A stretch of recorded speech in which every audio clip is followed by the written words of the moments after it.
Hello everyone, good morning. कैसे हो आप सभी? आई होप कि आप सब लोग अच्छे होंगे और हम भी यहाँ पे एकदम बढ़िया हैं। तो जी मॉर्निंग का टाइम हो रहा है। मॉर्निंग के भी यहाँ पे ये 9 बजे का टाइम है, 9 या सवा 9 बजे का टाइम है ये। और जो है घर के सारे काम निपट चुके हैं सफाई के। और फिर मैंने ये फटाफट से कपड़े धुल के नहा लिया था। और अभी हस्बैंड भी आ गए हैं निकू को स्कूल से छोड़ के, उनकी नाइट ड्यूटी चल रही है। तो मॉर्निंग में वो आ जाते हैं, जब तक निकू रेडी होती है ना तो फिर वही जाते हैं छोड़ने के लिए। तो मुझे थोड़ा सा आजकल आराम मिल जाता है, वरना वही उसका पौने 9 बजे से स्कूल है तो मुझे 8 बजे घर से निकलना पड़ता है। धीरे धीरे जाते जाते वही मतलब 8:30 बजे तक पहुंचती हूँ, क्योंकि मेरे ना पैर में दर्द हो रहा है, जैसे मैंने बताया भी था ना। कभी दोनों पैर में दर्द हो जा रहा है, कभी एक ही पैर में इतना दर्द हो जा रहा है कि मैं चल भी नहीं पा रही हूँ। लेकिन कोई बात नहीं, कुछ टाइम की प्रॉब्लम है, उसके बाद सब ठीक हो जाएगा। और वही है, इस टाइम पे थोड़ा दिक्कत तो रहती है, लेकिन हम अपने काम तो नहीं छोड़ सकते, ना ही अपनी ज़िम्मेदारियों से मुंह मोड़ सकते हैं। तो एक माँ की ज़िम्मेदारी, एक पत्नी की ज़िम्मेदारी बहुत अच्छे से हम हाउसवाइफ को निभानी होती है। अपने घर परिवार के लिए हमें सारी चीज़ें मैनेज करके चलनी ही होती हैं। फ़िलहाल चलिए यहाँ पे फिर हस्बैंड आए, उन्होंने चाय चढ़ा ली थी। और दूसरी तरफ यहाँ पे जो है ना, मैं हस्बैंड के लिए ब्लैक कॉफ़ी बना लूँगी। आजकल वो चाय नहीं पी रहे हैं, वो मॉर्निंग में ब्लैक कॉफ़ी ही पीते हैं। पानी उबाल दो और कॉफ़ी डाल दो। बाकी थोड़ा सा मैंने इसमें घी ऐड किया है, घी रखा है मैंने इसमें। तो ज़्यादा नहीं, बस थोड़ा सा आधा चम्मच के करीब गाय का घी मैंने घर पे ही बनाया था। वो काफ़ी अच्छा होता है आपके पेट के लिए, और घी तो वैसे भी अच्छा होता है, सबकी स्किन वगैरह के लिए भी काफ़ी अच्छा बोलते हैं इसे, गाय का घी ना। फ़िलहाल जी चलिए, यहाँ पे हमने अपनी चाय वगैरह पी बाहर आराम से धूप में बैठ के। फिर उसके बाद थोड़ी देर बैठे, बातें वगैरह करी हमने। बहुत सारी चीज़ें होती हैं जो कि हम आपस में डिस्कस करते हैं, अभी ऐसा होना चाहिए, वैसा होना चाहिए, हमें ये करना है, वो करना है। तो बहुत सारी चीज़ें जो है ना डिस्कस भी होती हैं, बातें भी होती हैं। तो फिर उसके बाद मैं आ गई थी अंदर। आटा मॉर्निंग में ही गूँधा हुआ था और आलू भी बॉयल ही थे। आज आलू के पराठे मैं बनाने वाली हूँ, जैसे कि आपने कल की वीडियो में देखा होगा, उससे आगे ही मैंने ये वीडियो अपना कंटिन्यू किया है। तो आटा वगैरह मॉर्निंग में ही गूँधा हुआ था, आलू भी जो है बॉयल ही थे। तो जब हस्बैंड आए ना तो मैं अपना काम वगैरह कर रही थी, मतलब कपड़े वगैरह धुलना, नहाने का। तो हस्बैंड ने आलू वगैरह छील लिए थे, साथ में ये धनिया भी कट कर लिया था और हरी मिर्च भी कट कर ली थी। तो सारे मसाले मैंने मिक्स किए हैं आलू के साथ, और ने आलू जो है ना क्रशर के हेल्प से क्रश भी कर लिए थे, क्योंकि वैसे मैश करो ना तो छोटे छोटे टुकड़े रहते हैं उसमें आलू के, जिससे कि पराठे वगैरह फट जाते हैं, फिर अच्छे नहीं बनते हैं। और तो फिर उन्हें क्रश कर लिया था। बाकी अब फटाफट से मैं गर्मा गर्म पराठे बना लूँगी। और आलू के पराठे तो सभी को पसंद है, निक्कू को, मुझे, हस्बैंड को भी बहुत ज़्यादा पसंद है। तो ज़्यादातर हमारे फेवरेट ना आलू के पराठे ही हैं, और ज़्यादा आलू के पराठे ही बनते हैं हमारे घर पे। तो बस चलिए, यहाँ पे मैंने एक कटोरी में रिफ़ाइंड ऑयल ले लिया है। जब रिफ़ाइंड ऑयल रहता है तो मैं क्या करती हूँ कि रिफ़ाइंड ऑयल के साथ ही जैसे पराठे वगैरह हो गए, पूरियाँ और पकोड़े वगैरह उसी में बनाती हूँ। निक्कू के लिए तो मैंने घी के साथ बनाया था, लेकिन घी थोड़ा सा ही था ना, ज़्यादा था नहीं, तो मैंने अपने लिए जो है रिफ़ाइंड ऑयल का यूज़ किया है। तो बस यहाँ पे आप गर्मा गर्म पराठे बनाते हैं।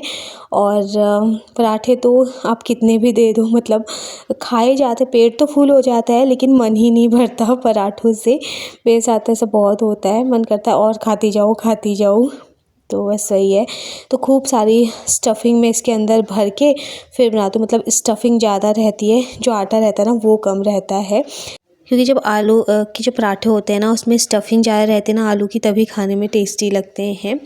और प्याज वगैरह भी कट करो इसमें तो काफ़ी टेस्टी लगता है, बट प्याज वगैरह तो कट नहीं करा था हमने, बस थोड़ा सा हरी मिर्च और धनिया ही कट किया था फ्रेश। तो यहाँ पे देखिए हमारे फुले फुले पराठे बनके बिल्कुल तैयार हो रहे हैं।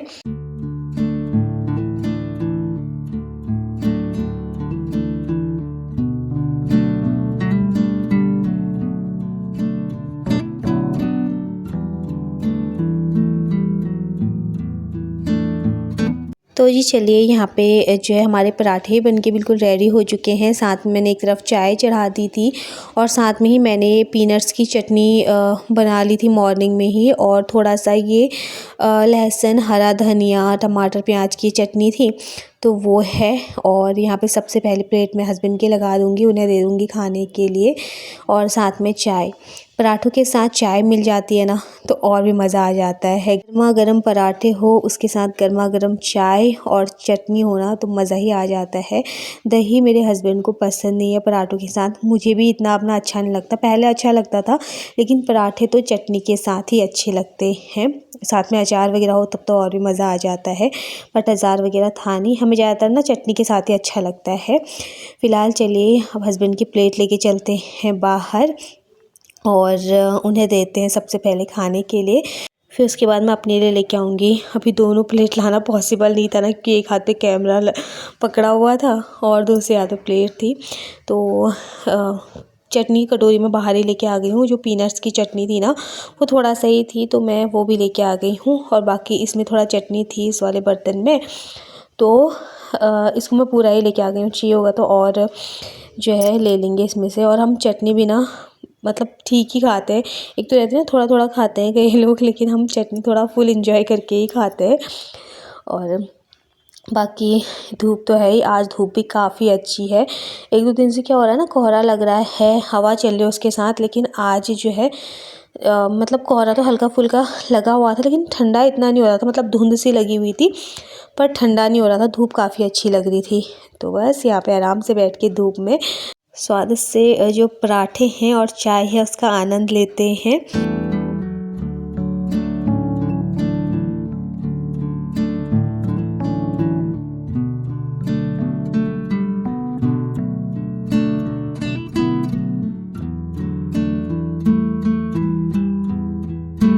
आजकल क्या हो रहा है ना, आजकल हम लंच भी जो है बाहर ही कर रहे हैं आराम से धूप में बैठ के।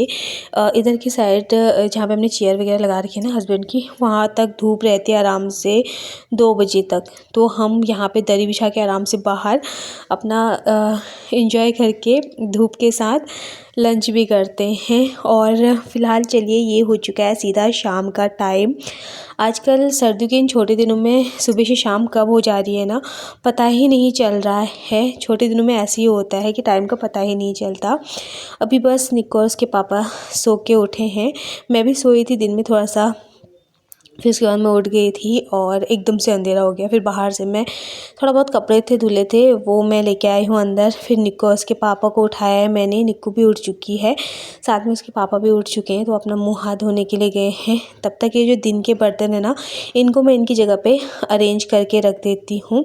तो कभी कभी तो मैं शाम के लिए छोड़ देती हूँ जब ज़्यादा आलस आ जाता है, लेकिन कभी मैं दिन के में ही ना हाथ के हाथ धुल भी लेती हूँ, क्योंकि फिर शाम के टाइम पे ना एकदम से अंधेरा हो जाता है, फिर टाइम भी ज़्यादा नहीं रहता है। आजकल न्यू के एग्ज़ाम भी चल रहे हैं, उसको भी 1 से 2 घंटा पढ़ाना मतलब पड़ता है। और छोटे बच्चों के साथ तो चाहे छोटे बच्चे हो चाहे बड़े बच्चे हो, लेकिन उनके साथ एग्ज़ाम के टाइम पे तो प्रॉपर बैठना ही पड़ता है। वैसे तो मैं उसके साथ बैठ के प्रॉपर उसको पढ़ाती ही हूँ, मतलब 2 घंटा तो मैं उसको पढ़ाती ही हूँ। तो इस बीच वो जो भी रीडिंग का होता है, अपना राइटिंग का होता है, जो भी होता है वो कर लेती है। और बच्चों को टाइम देना भी बहुत ज़्यादा ज़रूरी है, घर के बाकी कामों के साथ पढ़ाई भी बच्चों की बहुत ज़्यादा ज़रूरी है।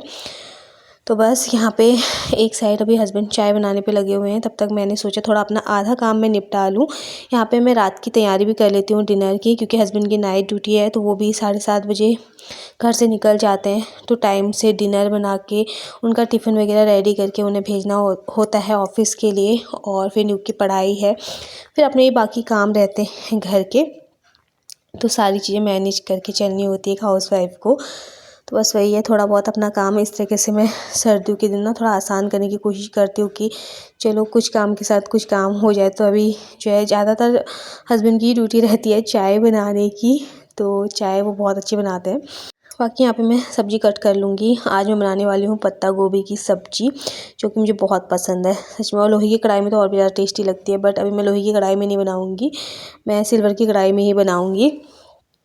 तो यहाँ पे मैंने पत्ता गोभी आधी कट कर ली है, और बाकी यहाँ पे मैंने शिमला मिर्च ले ली है, इसको भी मैंने ऐसे बारीक बारीक में चॉप कर लिया है। और बाकी अभी मैं यहाँ पे आलू भी कट कर लूँगी। शाम के टाइम पे ना ज़्यादा सब्ज़ी चाहिए नहीं होती है, क्योंकि हस्बैंड को अपने डिनर के लिए लेके जानी होती है। बाकी और मैं ही निक्कू रहते हैं रात को खाने के लिए। सुबह में थोड़ा सा नाश्ते में ज़्यादा सब्ज़ी लगती है, क्योंकि जैसे हस्बैंड का ऑफ़िस रहता है ना, तो ऑफ़िस के लिए रहता है, फिर टिफ़िन में होता है, निक्कू का टिफ़िन रहता है, तो उसमें थोड़ा ज़्यादा सब्ज़ी चाहिए होती है। रात को इतना ज़्यादा सब्ज़ी का कुछ रहता नहीं है, मतलब थोड़ा सब्ज़ी भी हो जाती है। और सब्ज़ी हम लोग ना ठीक ठाक ही खाते हैं, कम नहीं खाते, मतलब ठीक खाते हैं, सब्ज़ी हम ज़्यादा खाते हैं। फ़िलहाल यहाँ पे सब्ज़ी कट करी, तब तक चाय बन के रेडी हो गई थी, हमने चाय वगैरह पी। उसके बाद मैं फिर भाग गई हूँ किचन में। और अब यहाँ पे मैंने सब्ज़ी के लिए मसाले भी कट कर लिए थे, प्याज और टमाटर।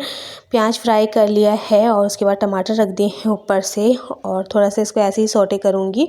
फिर इसके ऊपर से मैं डाल दूँगी जो मैंने सब्ज़ी कट करी हुई है, तो ये मैं डाल दूँगी इसके ऊपर से। और ये सब्ज़ी धुलने वाला काफ़ी अच्छी है ये बास्केट। मेरे पास कमेंट भी आया था, आपने कहाँ से लिया है, कितने का लिया है? तो ये मैंने जो है ऑफ़लाइन ही लिया था, तो जो ये बेचने वाले आते हैं ना गली में, उनसे ही लिया था। और कितने का लिया है ये मुझे इसका प्राइस इतना याद है नहीं, क्योंकि मैंने बहुत पहले लिया था, जब हम पुराने वाले घर में थे, मतलब स्टार्टिंग के टाइम पे ही लिया था। इसको भी कम से कम 4 साल तो हो ही गए होंगे, 3 से 4 साल मेरे पास, तो मुझे इतना याद नहीं है कि इसका रेट कितना है करके। फ़िलहाल अभी यहाँ पे मैंने सब्ज़ी रखी, उसके बाद थोड़ी देर इसको प्याज टमाटर के साथ चलाया। और अभी यहाँ पे मैंने बेसिक मसाले रख दिए हैं, जो कि हम डेली रोज़ ही खाने में यूज़ करते हैं। बाकी अभी मैं इसमें पानी वगैरह कुछ नहीं डालूँगी, और हल्की सी आंच करके ना ऐसे इसको हल्की सी आंच में स्टीम में पकने दूँगी, क्योंकि हल्की सी आंच में जितना स्टीम में सब्ज़ी बनती है ना, उतनी ही ज़्यादा टेस्टी होती है। और जो ये पत्ते वाली सब्ज़ी होती है, जैसे पत्ता गोभी ना, ये खुद का भी थोड़ा सा मॉइस्चर छोड़ती है, पानी छोड़ती है, तो सब्ज़ी आराम से गल जाएगी। अब चलते हैं निक्कू को पढ़ाने के लिए।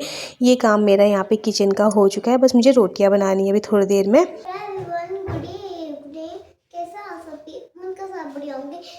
आज मैं पेपर कर रही हूँ, आज मेरा काम होगा। आज मैं स्टडी टेबल निकालूंगी, खुद से काम करूंगी।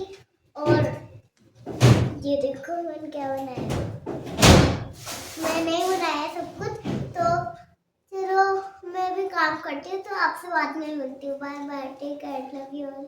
जाओ अपना स्टडी टेबल निकालो।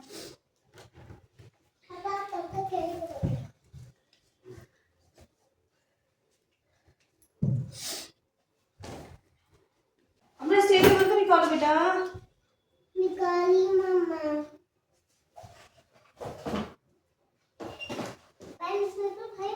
इसमें नहीं है, पेन कहाँ है? वो मैंने ही रखी थी अपने पास। तो चलिए यहाँ पे निक्कू निकाले अपना स्टडी टेबल, और ये काम उसी का रहता है, अपना स्टडी टेबल निकालना। बुक्स वगैरह तो मैं ही निकालती हूँ, क्योंकि अलमीरा में रहती हैं, तो वो वैसे तो खुद ही निकाल लेती है, बट अभी मैंने निकाल ली थी। और बच्चों को अपना काम खुद से करना आना भी चाहिए, और मैं उसको करने भी देती हूँ सारा काम। मतलब उसका ये रहता है कि जो उसका काम है वो खुद ही करेगी, जैसे स्टडी टेबल निकालना, संभालना, अपनी बुक्स को अच्छे से रखना। ये ना गुड हैबिट्स होती हैं बच्चों की, जो कि बच्चों के अंदर होनी चाहिए और आनी भी चाहिए। अपने चीज़ों को अच्छे से संभाल के रखना, उसका यूज़ कैसे करना है, तो वो चीज़ें ना बच्चों को सिखानी भी चाहिए। तभी बच्चों को पता चलता है कि हमारी ज़रूरत की चीज़ है और हमें इसको अच्छे से रखना है, संभाल के रखना है, खोना नहीं है। तो वही चीज़ है।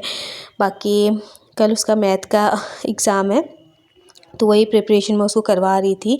कल भी मैंने उसको करवाई थी, क्योंकि कल उसका ओरल था। ओरल में तो उसको मतलब आता ही है सारी चीज़ें, पर मैंने उससे फिर भी प्रैक्टिस करवाई थी कल। और फिर लिखने का भी मैंने किया था उससे, क्योंकि दूसरे दिन उसका जो है रिटन का था। तो कल उसका रिटर्न का है, तो अभी मैं उसको फिर से वही चीज़ दूंगी सेम करने के लिए। और फिर ये होता है ना, जैसे जो चीज़ें बच्चों को पढ़ के समझ नहीं आती ना, वो लिख के आराम से बच्चा कर लेता है। और ख़ुद भी मैं थोड़ा सा ना रिलैक्स हो जाती हूँ कि हाँ इसको ये चीज़ आता है, ये अच्छे से कर लेती है। और जैसे उसको मैं बताऊँगी ना कि तेरा एग्ज़ाम है करके, तो वो क्या करती है कि पहले जैसे खाना खाने से पहले भी जो अपना काम करेगी, और उसको इतनी टेंशन रहती है ना कि वो फिर खाना खाने के बाद भी बोलती है कि मम्मा मुझे थोड़ी देर ना और प्रैक्टिस करवा लो, मतलब मुझे लिखना है, मुझे प्रैक्टिस करनी है। और उसके दिमाग में इतना रहता है ना पढ़ाई का, कि वो पता है सपने में भी वही बोलती रहती है। जैसे उसका मैथ का था ना, तो वो सपने में भी ना अपना काउंटिंग ही करती जा रही थी। और फिर मैं यही सोच रही थी कि आज के बच्चे को भी ना मतलब कितनी ज़्यादा टेंशन रहती है ना, चाहे उनका होमवर्क हो, चाहे उनका पेपर वगैरह कुछ भी हो ना, उसकी टेंशन हर बच्चे को रहती है सच में।